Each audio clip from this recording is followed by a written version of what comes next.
మనోజ్, నువ్వు నా బిడ్డవి. లక్ష్మీ ప్రసన్న, విష్ణువర్ధన్ బాబు, మనోజ్ కుమార్. నిన్ను ఎలా పెంచానురా నేను? అందరికంటే నిన్నే గారాభంగా పెంచానురా. నీకే ఎక్కువ ఖర్చు పెట్టి చదివించాలని ప్రయత్నం చేశానురా. నువ్వు ఏది అడిగినా నేను నీకు ఇచ్చానురా. కానీ ఈ రోజున నువ్వు చేస్తున్న పని బిడ్డల గుండెల మీద తంతారంటారే, అలా తన్నేవరా. మనసు ఆవేదనతో కింగిపోతుందిరా. నేను మీ అమ్మ ఏడ్చుకుంటున్నావురా. జర్నలిజం ఉన్నది లేనిది, లేనిది ఉన్నట్టు రాస్తున్నారా. నువ్వు నన్ను కొట్టడం ఏంట్రా? నా బిడ్డ నన్ను తాకలా. ఇద్దరం ఘర్షణ పడ్డాం కొన్ని కారణాల వల్ల. ప్రతి ఫ్యామిలీలోనూ ఉంటాయిరా ఇవి. లేనివాడు ఎవరైనా ఉంటే ప్రపంచంలో ఒకరున్నారేమో, 1% ఉంటుందేమో. అటువంటి వాళ్ళ ఇంటికి వెళ్ళి కాళ్ళు గడిగి నిద్ర పూసుకోవచ్చు. భారత భాగవత రామాయణాలు చూసావు కదరా. ఏమిటిది? మీ అమ్మ ఎంత కుమిలిపోతుంది ఈ రోజున హాస్పిటల్ చేరింది. నీ వల్ల హాస్పిటల్ చేరుతాను. చూడు మనోజ్, నీకు అన్నీ ఇచ్చిన ఈ రోజున నువ్వు నా గుండెల మీద తనడమే కాకుండా అపకీర్తి తీసుకొచ్చావు. ఏదేదో రాశావు, ఏదేదో చెప్తున్నావు. కొంతమంది జర్నలిస్టులు ఉన్నది లేనిది, లేనిది ఉన్నట్టు రాసే వాళ్ళ తత్వం వాళ్ళకి ఎందుకంటే టీఆర్పీ పెరగాలి. ఇది వాళ్ళ నైజం. మనం మార్చలేము. వాళ్ళందరి మీద మన కోర్టుకు వెళ్ళలేము. వాక్ స్వాతంత్రం అంటారు, ప్రజాస్వామ్యం అంటారు. ప్రజాస్వామ్యంలో కూడా కొన్ని హద్దులు ఉన్నాయి. ఇది నీకు తెలుసు అనుకున్నా. ఎంత మంచి నటుడివి నువ్వు. నీ భార్య మాటలు విని తాగుడుకు అలవాటు పడిపోయావు. వింటున్నావా మనోజ్? ఎవరిని నమ్మాలో ఎవరిని నమ్మకూడదో పరిస్థితి తీసుకొచ్చావు. విద్యాలయాలు ఎంత గొప్పవిరా. మనం 25% కులమతాలకు అతీతంగా ఫ్రీ ఎడ్యుకేషన్ ఇస్తున్నాంరా. క్యాస్ట్ అనేది తీసేశాను రా 92లో ప్రాస్పెక్ట్స్లో.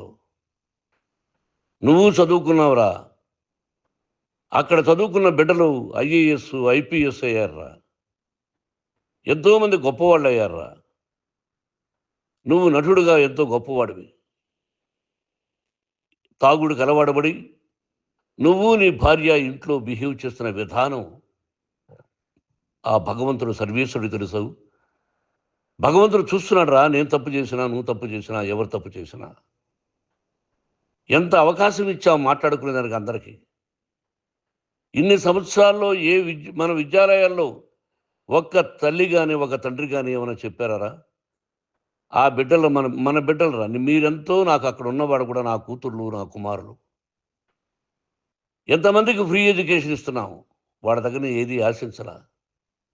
నువ్వు ఎందుకు ఇలా తయారైపోయావు? ఎందుకు ఇంట్లో ఉండే పనివాళ్ళని అందరినీ కొడుతున్నావు? వాడు పని చేసుకోవడానికి మన ఇంటికి వచ్చాడు రా. ఆ పనివాడిని కొట్టడం చాలా మహాపాపంరా. నేను వేరురా. నేను దండించడం వేరురా. నేను ఎవరిని ఆ చిన్న వాళ్ళని కొట్టి ఇచ్చేసి చేయలేదురా. సినిమా ఇండస్ట్రీలో మోహన్ బాబు కొడతాడు, తిడతాడు అంటే అది షూటింగ్లో జరిగి ఉండొచ్చేమో. కానీ ఇంట్లో ఉండి 10 సంవత్సరాల నుంచి 20 సంవత్సరాల నుంచి పనివాళ్ళు ఉన్నారు. నేను ఇంట్లో లేని సమయంలో వాళ్ళందరినీ కొట్టి వాళ్ళ ఫోన్ లాక్కొని ఒకడైతే చచ్చిపోవాలి. వాడు పోలీస్ కంప్లైంట్ ఇచ్చి ఉండొచ్చు. నేను వద్దు అని వాడిని బతిమాలాడు. పోలీస్ కంప్లైంట్ కూడా ఇవ్వలా.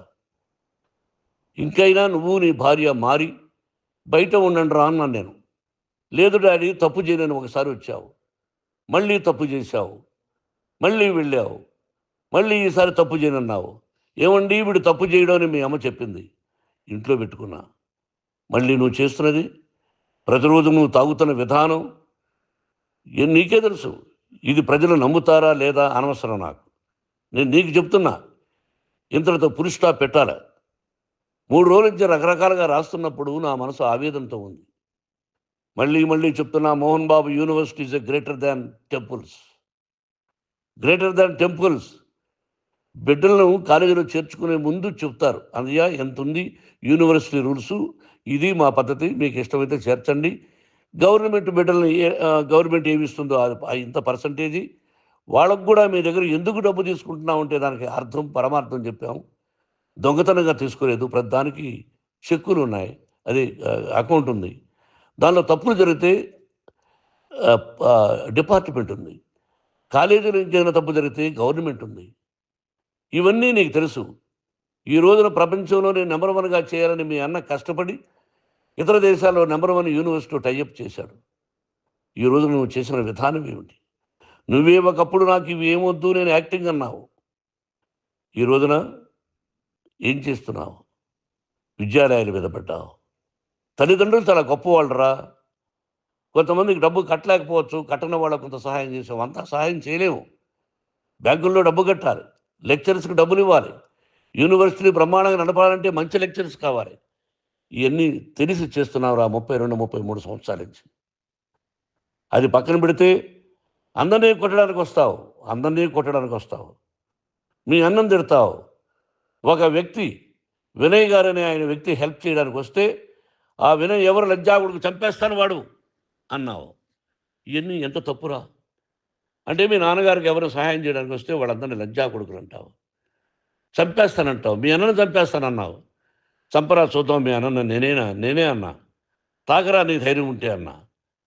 ఎంతమందిని చంపాలనుకుంటున్నావు? ఎంతమందిని చేయాలనుకుంటున్నావు? నువ్వు ఏం సాధించాలనుకుంటున్నావు? ఆలోచించుకో. ఈ ఇంట్లోకి అడుగు పెట్టడానికి నీకు అధికారం లేదు. ఇది నా కష్టార్జితం. మా నాన్నగారు 10 రూపాయలు 10 పైసలు కూడా ఇవ్వలేదురా. మంచి జన్మనిచ్చాడు మా నాన్నగారు. మద్రాసుకు వెళ్ళి వీధుల్లో అడుగు తిన్నానురా. ఒక పూట కూడా భోజనం లేకుండా అడుగు తిన్నానురా. న్యాయంగా మోహన్ బాబు తిడతాడు కొడతాడంటారు కానీ మోసగాడని అనలేదురా. నీట్ పార్లమెంటేరియన్గా బయట వచ్చానురా. నువ్వు నా పరువు ప్రఖ్యాతులు మంట కలిపావు. ఏమిటి నేను చేసిన అన్యాయం? నీకు జన్మనిచ్చాను. అదా నేను చేసిన పాపం. అందుకే ఇది నా ఇల్లు అన్నావు నువ్వు. నీ ఇల్లు కాదు. నీ కష్టార్జితంతో నువ్వు సంపాదించుకున్న ఇల్లు నీది. ఇది నా డబ్బు, నా కష్టార్జితం. నా కష్టార్జితంలో నేను పిలిస్తేనే మీరు ఇంట్లోకి రావాలి. అటువంటిది పోగొట్టుకున్నావు నువ్వు. ఆస్తులు అంటావా? ముగ్గురికి సమానంగా రాయాలా లేదా అది నా ఇష్టం. ఆస్తులు ఇస్తానా, లేకపోతే గంగపాలు చేస్తానా, లేకపోతే ఎవరికైనా దానధర్మాలు చేస్తానా, అది నాకు సంబంధించిందిరా. నా కష్టార్జితం రా. మీరు చేస్తున్న విధానం గుణగణాలు కావాలరా.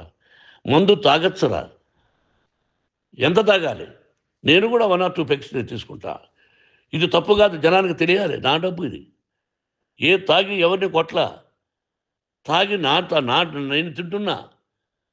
అది ప్రజలకు అక్కర్లా. నేను తప్పు చేస్తేనే ప్రజలకు కావాలా. ఇవన్నీ ఉన్నాయిరా. ఇవన్నీ తెలుసుకో. జర్నలిస్ట్ సోదరులారా, మీకు నా గతాన్ని తెలుసు, నా భవిష్యత్తు, నేను ఎక్కడి నుంచి వచ్చాను కూడా మీకు తెలుసు.